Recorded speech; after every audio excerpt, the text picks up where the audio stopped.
काय बापू बसलात काय? कोण? रावसाहेब. राम राम. राम राम.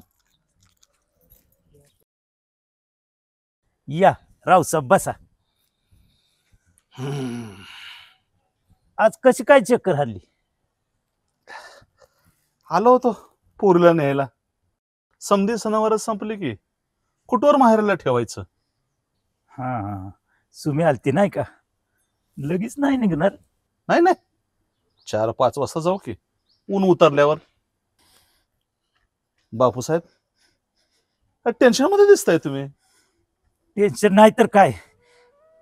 पोरगा म्हणतोय अजून बी शेती करायची. मग करू दे की. तुम्ही नाही का केली? मी केली मी म्हणून म्हणतो त्यांनी नको करायला. का बरं? अहो सोयर तुमच्याकडचा पाण्याचा भाग, आमच्याकडे काय पाणी आहे का काय? नुसतं राब राब राबायचं, हाताला काहीच नाही. अख्खं आयुष्य गेलं बघा असं. दुष्काळात जगलो आणि दुष्काळातच मारायचं. मला वाटतं त्याच्या तरी आयुष्याचं असं वाटलं नाही हो.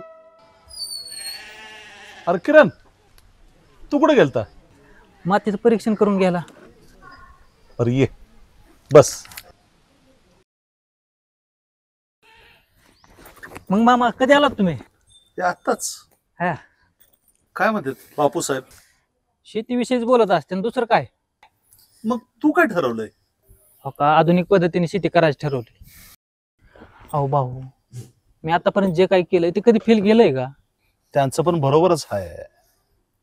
अरे तुमच्या भागात शेतीला पाणी आहे का? अहो मामा, आमचं गाव दुष्काळाच्या यादीत आधी असायचं, पण आता नसणार आहे. अहो आमचं आमदार समाधानदादा अवतळे यांनी मंगळवेढा उपसा सिंचन योजनेचा शुभारंभ सुद्धा केलाय. ए ती नग मला सांगू. अरे ही ऐकून ऐकून टाळूची केस गेली माझ्या. अरे आपल्या 24 गावातल्या लोकांची अवस्था बघून ही लोक तोंड फिरवत होती. पाणी बिनी काय येत नसतं, तो आपलं दुसरं काहीतरी काम बघ. अहो भाऊ, त्या लोकांना आपल्या मतदारसंघातल्या लोकांनी आधीच नाकारलंय की. आता ही समाधानदादांचा काळ आहे बघा. मंगळवेढा उपसा सिंचनाचं उजनीचं पाणी मान नदी जवळून लिफ्ट करून तिथून ते पाणी स्टेप बाय स्टेप बंधारे बांधून आपल्या 24 गावाला येणार आहे. तुला गॅरंटी आहे का?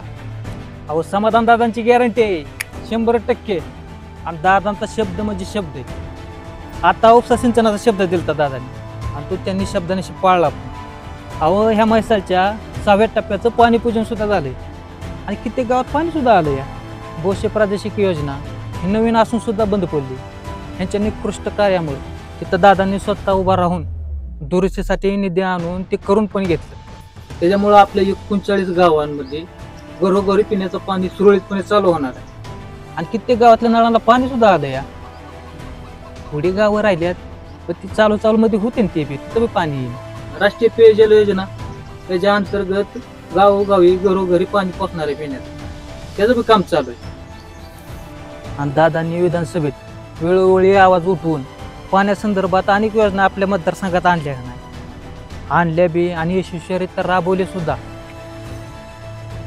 आता आया बायांना डोक्यावर हांड घेऊन करण्याची गरज नाही पडणार.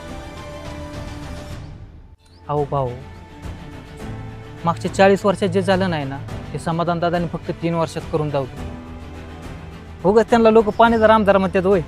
आता त्याच्यासाठी त्यांनी लय कष्ट केले बा. रिझल्ट तुमच्या समोर आहे की. भाऊ तुम्ही विचार करा, 3 वर्षात जर समाधानदादांनी एवढा विकास केला असेल तर पुढल्या 5 वर्षात समाधानदादा आपल्या मतदारसंघाचा चेहराच बदलून टाकतील का नाही?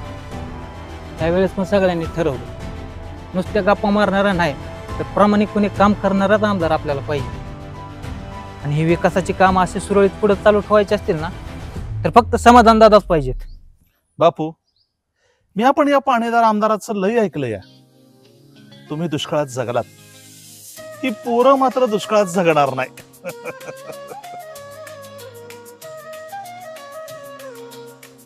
निश्चय जनतेच्या विकासाचा समाधान दादाचा.